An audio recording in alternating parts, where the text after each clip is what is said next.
మన ప్రభువైన యేసుక్రీస్తు నామంలో మీకు మా శుభాభివందనములు.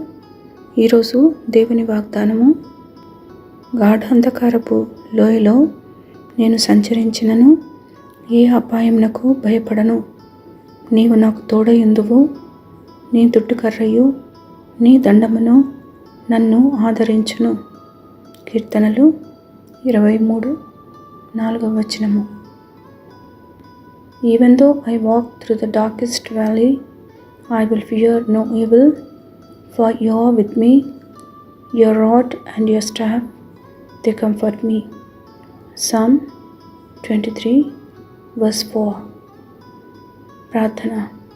ప్రేమగల ప్రభువా, మా మంచి కాపరిపై మమ్మును పచ్చిక గల చోట్లకు, శాంతికరమైన జలముల ఎద్దుకు నడుపుచున్నందులకు వందనాలు. ఏ తెగులు మాదిరి చేరకుండా కాపాడుతూ మీ రెక్కలు మాపై కప్పి ఉంచినందుకు వందనాలు. శ్రమలో, దుఃఖములో, అనారోగ్యంలో ఉన్న వారిపై ప్రత్యేకమైన మీ కృప చూపమని యేసునామంలో వేడుచున్నాము తండ్రి. Amen. Have a blessed day. God bless you.